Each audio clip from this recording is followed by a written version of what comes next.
ये सत्ता ना देगा ना सत्ता ही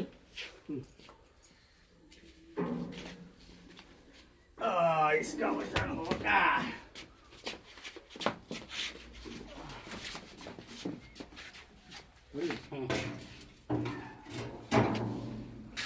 और उधर उधर थोड़ा सा उधर। हेलो दोस्तों, एक गेट बना है और आज फाइनल है और वजन हो रहा है। कितना का हो रहा है? कितना वजन हुआ? 1 कुंटल 29 किलो।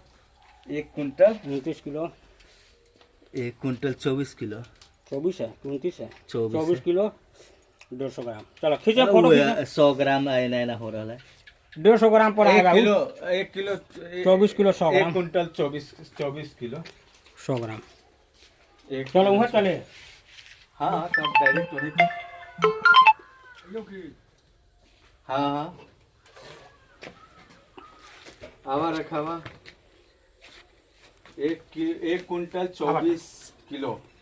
फोटो खींच लिया? हुआ है ना। फोटो का खींचना है, वैसे ही वीडियो अपलोड करने के लिए बना 3 2 5 2 7 2 9 2 11 3 2 5 2 7 2 9 2 11 14 को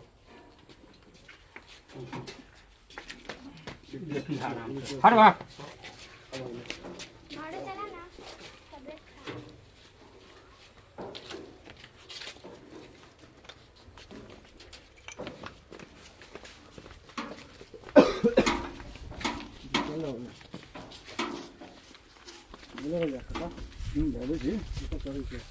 खाना दो आना दो पर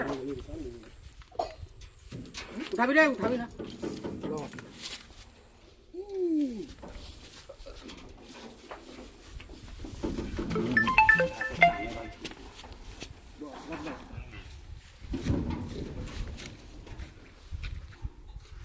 हाथ तू निकाल। हो गया ना कह जाता है इतने हाथ पीछे कर देते। ना ठीक है। ये तो खड़ा हो जाते पीछे में ना देते। हाँ